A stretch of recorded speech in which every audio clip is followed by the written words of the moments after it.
दोस्तों नमस्कार, this is Nishant.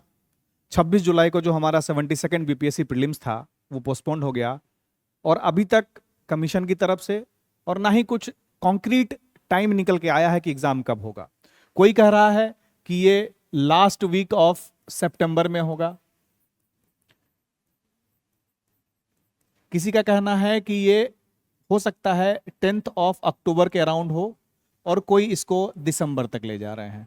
तो कुछ भी कहना यहाँ पे कॉन्क्रीट नहीं है और कुछ भी कहना सही नहीं होगा जब तक कमीशन की तरफ से लिखित में कुछ हमारे लिए नहीं आ जाए जिससे हम उस पर बिलीव कर सकें और आगे बढ़ सकें। तो अब आपके लिए क्या सही होना चाहिए, अभी आपको क्या करना चाहिए।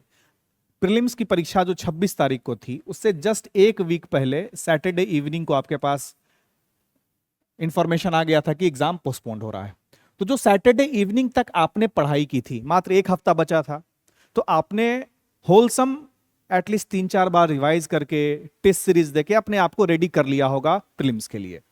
अब अगर आपको लगता है कि उस टाइम पे जो आपका माइंडसेट था, उस टाइम पे जो आपकी थिंकिंग थी कि आपके कुछ गैप्स रह गए थे, है ना, हो सकता है आपने हिस्ट्री पढ़ा हो, ज्योग्राफी में आपको लगता होगा थोड़ा और करना बचा था, बिहार स्पेशल में थोड़ा और क्वेश्चन प्रैक्टिस करना बचा था, तो आप अभी तक एटलीस्ट इस गैप की लिस्टिंग कर चुके होंगे, है ना। आपको पता होगा कि उस दिन आप क्या फील कर रहे थे, क्या क्या इंप्रूव किया जा सकता था। अगर आपको उस समय लग रहा था कि थोड़ा और मॉक लगाना चाहिए था तो आप वो लिख के रखे होंगे और प्लान भी किए होंगे। तो पहले समझो कि क्या करना चाहिए अभी। तो सबसे पहले तो एक गैप लिस्टिंग आपके पास हो जानी चाहिए थी कि आप कहां कहां कम हो रहे थे, जिसको आपको अगले 15-20 दिन, 1 महीने, 2 महीने, जितना समय मिलेगा उसमें करने की जरूरत है। दूसरा चीज आपको यह समझने की जरूरत है कि आप कितना मेंस रेडी कर पाए हैं अपने आप को। चूंकि क्या होता है, प्रीलिम्स अगर आपका एक बार भी क्लियर नहीं हो रहा है, 2-3 बार से अटेम्प्ट दे रहे हैं, तो लोगों का फियर इतना हो जाता है कि वो प्रीलिम्स की परीक्षा के पीछे ही लगे रहते हैं और मेंस में कुछ कर नहीं पाते हैं। तो अब देखो कि प्रीलिम्स का जो एग्जाम होगा उसके कम से कम ट्रेंड के हिसाब से 25 से 35 दिन से पहले तो रिजल्ट नहीं आने वाला है। अगर 25 से 35 दिन लगता है तो इतने टाइम तक आप सिर्फ और सिर्फ कट ऑफ वीडियो देखते रहेंगे और अपना टाइम किल करेंगे, क्योंकि उस एंजाइटी में आपकी पढ़ाई हो नहीं पाएगी।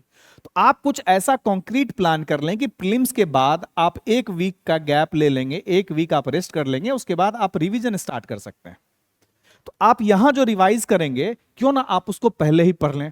तो आपके पास जो समय है कि आप मेंस रेडी हो सकते हैं। मेंस रेडी आप कैसे हो सकते हैं, आप ये समझिए कि आप कुछ स्टैटिक टॉपिक्स जो आपके पहले से किए हुए होंगे, या अगर आपने नहीं किया है तो इन स्टैटिक टॉपिक्स को निकालिए। इन स्टैटिक टॉपिक्स में आप हिस्ट्री को इंक्लूड कर सकते हैं, इन स्टैटिक टॉपिक्स में आप पॉलिटी के कुछ सब टॉपिक्स को इंक्लूड कर सकते हैं, इसमें आप साइंस टेक के कुछ टॉपिक्स को इंक्लूड कर सकते हैं, एंड ऑफ कोर्स एसे। अब जो 70th बीपीएससी का जो फाइनल रिजल्ट आया और मार्कशीट आया, उसको देख के तो यही लग रहा है कि एसे में 190 और 200 लाना अब बड़ी चीज नहीं है ना, लोगों के आए हैं। तो ये मार्क्स तक पहुंचने के लिए आप 2-4-5-7 ऐसे लिख के नहीं होगा, इसके लिए कंटिन्यूअस प्रैक्टिस चाहिए। तो जो पीटी के पास आपके बाद टाइम मिलेगा, लगभग 2 से 2.5 महीना जो मिलेगा, उसमें तो आप ऐसे लिखेंगे। लेकिन अभी जो आपको गैप मिला है, एनॉर्मस गैप मिला है, क्योंकि आप ऑलरेडी प्रिपरेशन कर चुके थे, आप एक अच्छे स्तर तक पहुंच चुके थे। अब जरूरत है कि आपको थोड़ा और रिफाइन करने की। तो आप रिफाइन करते रहें, आप अपना टाइम टेबल बनाएं। इन दोनों चीज को जब आपने रेडी कर लिया, अब आप क्या करेंगे, आप यहां से एक टाइम टेबल बनाइए। आप टाइम टेबल ऐसा बनाइए कि आप वीकली टाइम टेबल बनाइए, उसमें आप हर संडे को आप फुल लेंथ टेस्ट दीजिए, कहीं किसी का भी दीजिए, किसी भी कोचिंग का दीजिए, या अगर आप कलेक्ट करके लाइब्रेरी में देना चाहें। बट मेरा सजेशन यही है कि आप जो फॉर्मल टेस्ट सीरीज कंडक्ट होते हैं एग्जामिनेशन सेंटर्स पे, चाहे स्कूल में हो रहे हो, उससे क्या आपका फियर कम होता है, आपकी एंग्जाइटी पे आपका कंट्रोल होता है। तो आप हर संडे को आप ऐसा प्लान करिए अपना कि आप इस हफ्ते में 3 सब्जेक्ट या 4 सब्जेक्ट पूरा रिवाइज कर गए, उसके बाद एफएलटी दे दिए। फिर अगले हफ्ते आप बाकी 3 सब्जेक्ट को रिवाइज किए अच्छे से और इसको थोड़ा कम रिवाइज किए, वो फिर आपने एफएलटी दे दिए। तो आप हर संडे प्रीलिम्स के एफएलटी के लिए आप अपना फिक्स कर लीजिए, इसमें कोई शक की गुंजाइश नहीं है। अब जो टाइम बचा आपका, अगर आप 8 से 10 घंटे पढ़ रहे होंगे, तो इस 8 से 10 घंटे में आप कम से कम 2 से 2.5 घंटा ऐसा निकालिए जिसमें आप मेंस के लिए भी कुछ ना कुछ कर रहे होंगे, तो मेंस के लिए आप क्या करेंगे, तो जो आपने स्टैटिक टॉपिक्स की लिस्टिंग निकाली है, जो आपने ऐसे प्लान किया है लिखने का, वो आप इन 2-2.5 घंटे में करिए। तो अब वो टॉपिक्स कहां से जॉट डाउन करें, तो आपको मेंस की एनालिसिस करनी चाहिए, मेंस के पीवाईक्यूज को देखना चाहिए। आप वहां से जो भी उनके मेजर थीम्स होते हैं उन थीम्स को निकालिए, क्योंकि मेंस में हमेशा क्वेश्चंस सिमिलर थीम पे पूछे जाते हैं। कुछ नया मात्र 20 से 30% होता है, 70% पोर्शन जो है रिपीटेड ही रहता है थीम में। क्वेश्चन नए हो जाए, हिस्ट्री वाले पार्ट में तो क्वेश्चन भी ऑलमोस्ट सिमिलर रहते हैं। तो आप उन थीम्स को निकालिए, इन थीम्स की आप प्रिपरेशन करिए। आप चाहे उसके लेक्चर्स देखिए, आप चाहे उसके नोट्स बनाइए, आप चाहे उसको रिवीजन करिए। ये आप पे डिपेंड करता है आप कैसे करना चाहें, बट इसको करिए जरूर, क्योंकि आपके साथ वाले कर रहे हैं। तो हम इसमें क्या कर रहे हैं, हमने अभी एक टारगेट 500 बैच लाया है।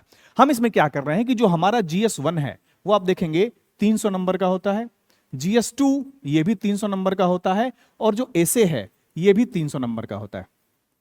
तो हम इसमें कोशिश ये करेंगे कि एसे की कंप्लीट प्रिपरेशन आपको हो, GS1 और GS2 मिला के टोटल 200 नंबर की प्रिपरेशन, यानी कि 500 आउट ऑफ 900 की प्रिपरेशन हम इस कोर्स में कराने की कोशिश कर रहे हैं।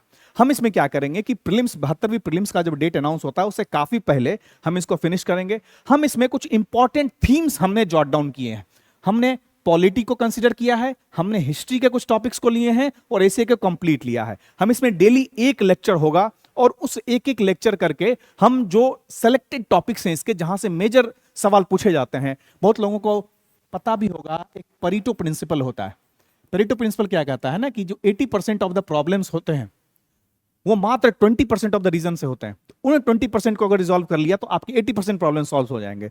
तो सिमिलर टू यहां भी है कि आप उन इंपॉर्टेंट थीम्स को अगर कर लेते हैं तो आपका मेजर पकड़ हो जाएगा मेंस पे। अब इसको कैसे होगा, तो हिस्ट्री में हम करीब 90 से 100 नंबर फिनिश करेंगे।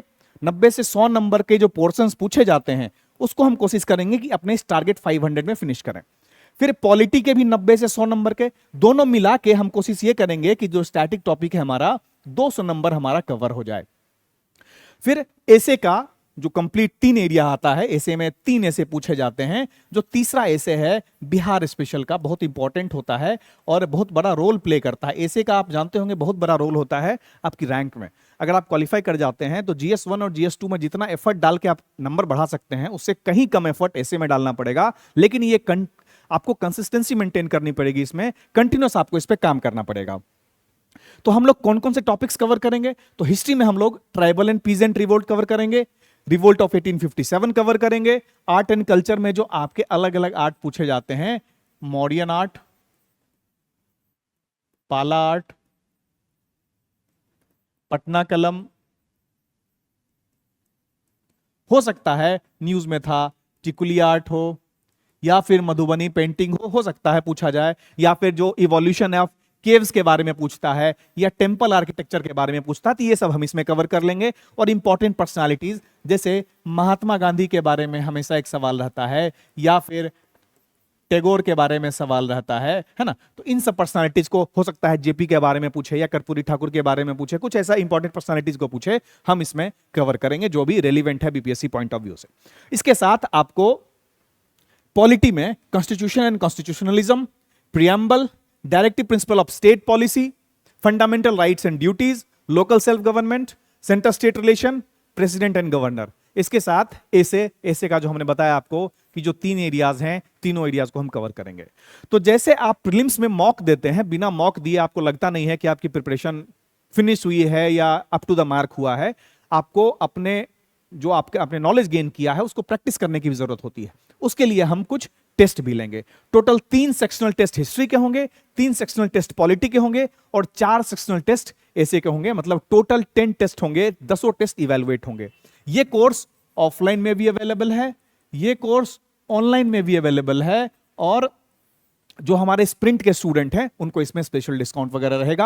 आप जो नंबर दिया हुआ है उस पर कॉल कर लीजिए, जो भी रेलिवेंट इंफॉर्मेशन है वो दे देंगे। मेरा आपसे बस यही सलाह है कि अभी जो टाइम है 72वीं बीपीएससी प्रीलिम्स का, जब तक डेट नहीं आया है तब तक हमने जो आपको बताया शुरू में कि कैसे आप प्लान करें स्टडी को, क्योंकि 1 हफ्ता 1.5 हफ्ता से ज्यादा हो गया है। अब ज्यादा डिले करेंगे तो आप पिछड़ते चले जाएंगे। तो आप ये दोनों जो चीजें हैं कि गैप लिस्टिंग, कहां कहां आप कम रह गए थे और आपको कैसे मेंस रेडी होना है, उस पर थोड़ा काम कर लीजिए, क्योंकि बाद में जब प्रीलिम्स का एग्जाम खत्म होगा तो आप कट ऑफ की जो दौड़ चलता है उस समय, उसमें ना उलझ के अपने पढ़ाई पे फोकस करेंगे, कि बिकॉज मेंस की तैयारी आपको कहीं ना कहीं आगे फिर काम देने वाली है ना। मिलते हैं अगले वीडियो में, धन्यवाद।